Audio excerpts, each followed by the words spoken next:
ਤੇ पूरी शहर बंद कर देंगे और ये मैसेज दूर तक जाएगा और उस टाइम तक शहर नहीं खोलेंगे जिस टाइम तक सानू इंसाफ ना मिले। और ये तहर रंधावा का लोटा है जो 25 करोड़ विक गया है, ये विकिया असीं हल्का नहीं विकिया, असीं अज भी कह रहे हैं कि असीं ये विक गया, असीं इहदे नाल नहीं, पूरा शहर तो नफरत कर रहा है, नफरत का आधार कर रहा है, लोग नहीं वोट देना चाहते। ये पुलिस के जरिए गुंडागर्दी के जरिए वोट देना चाहते हैं, असीं नहीं देवांगे। पुलिस अज भी नाल सी ना सिपाही कांस्टेबल, ਅਸੀਂ पूरा शहर बंद करांगे और इंतजामिया मौजूदा वज़ीर आला ਜਿਹੜਾ ਕਿ ਬਜ਼ਾਤੇ ਖੁਦ ਜਿਹੜਾ ਕਬਜ਼ਾ ਗਰੁੱਪ ਹੈ ਉਹਨਾਂ ਸਾਰਿਆਂ ਨੂੰ ਅਸੀਂ ਦੱਸਣਾ ਚਾਹੁੰਦੇ ਹਾਂ ਅਗਰ ਸਾਡਾ ਇਨਸਾਫ ਨਾ ਮਿਲਿਆ ਅਸੀਂ ਸ਼ਹਿਰ ਬੰਦ ਕਰਾਂਗੇ।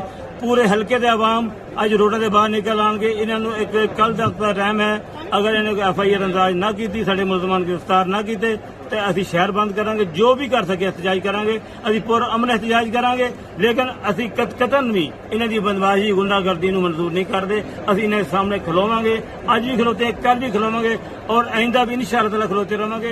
ये जुल्म ज्यादती जी असी अपने दोस्तों ने बर्दाश्त नहीं